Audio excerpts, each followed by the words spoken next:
Pada Senin 20 Juli 2026, Presiden Iran Masoud Pezeshkian menyatakan bahwa negaranya kini berada dalam perang skala penuh dengan Amerika Serikat. Di saat yang hampir bersamaan, kelompok Houthi di Yaman yang didukung Iran mengumumkan blokade maritim terhadap Arab Saudi. Jika ketegangan ini terus meningkat, kawasan Timur Tengah bisa menghadapi krisis yang jauh lebih besar.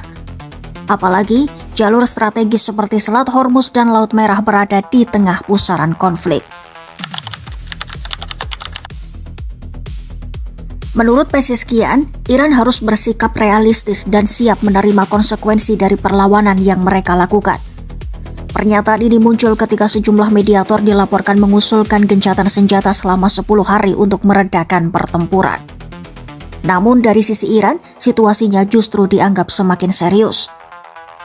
Negosiator utama Iran sekaligus Ketua Parlemen Iran Mohammad Bagher Ghalibaf bahkan menuduh Amerika Serikat tidak menunjukkan tanda-tanda ingin menghentikan eskalasi. Ghalibaf mengatakan bahwa AS terus membawa peralatan militer baru ke kawasan Timur Tengah, sementara di lain sisi Washington mengklaim ingin menghentikan perang. Ia juga menegaskan bahwa Iran merasa sudah mampu membaca strategi AS dan telah mempersiapkan diri menghadapi kemungkinan konflik yang lebih luas. Sementara itu, seorang pejabat Amerika Serikat yang dikutip The Washington Post mengatakan bahwa Washington sedang menyusun rencana untuk kemungkinan memperluas operasi militer terhadap Iran. Menurut laporan tersebut, AS juga mengirim lebih banyak pesawat militer ke kawasan Timur Tengah. Namun, pejabat itu memperingatkan bahwa kemampuan AS bisa terbatas karena persediaan amunisi dan sistem pertahanan tertentu disebut tidak mencukupi untuk mempertahankan operasi dalam jangka panjang. AS juga disebut menghadapi keterbatasan dalam mengerahkan pasukan tambahan akibat kerusakan dan tekanan yang dialami selama pertempuran sebelumnya. Jika informasi ini benar, maka situasinya menjadi semakin rumit.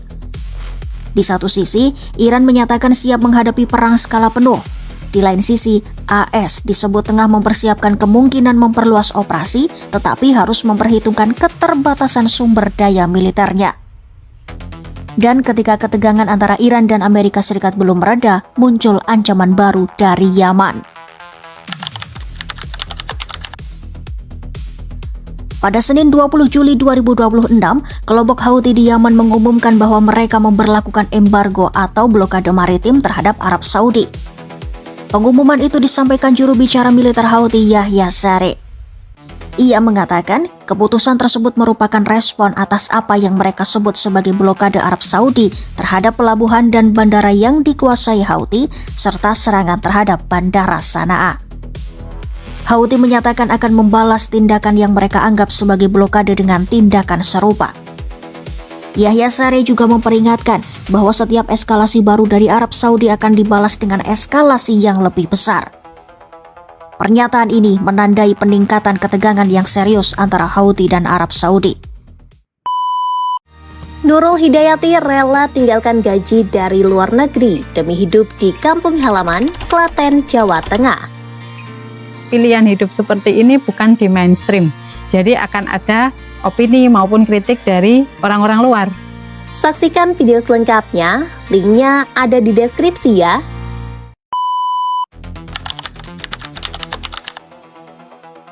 Yang paling dikhawatirkan adalah jika Houthi benar-benar menjalankan ancaman terhadap kapal-kapal di Laut Merah.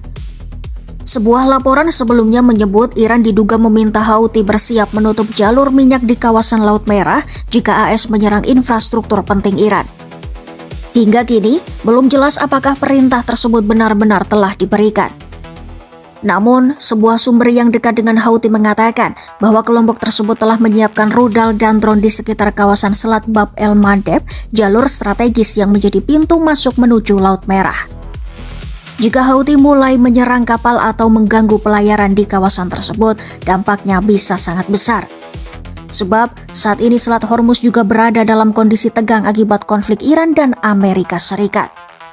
Artinya, jika Selat Hormuz terganggu dan pada saat yang sama Laut Merah serta Bab el-Mandeb ikut ditutup atau tidak aman, maka dua jalur utama pengiriman energi dan perdagangan dunia di Timur Tengah bisa terganggu secara bersamaan.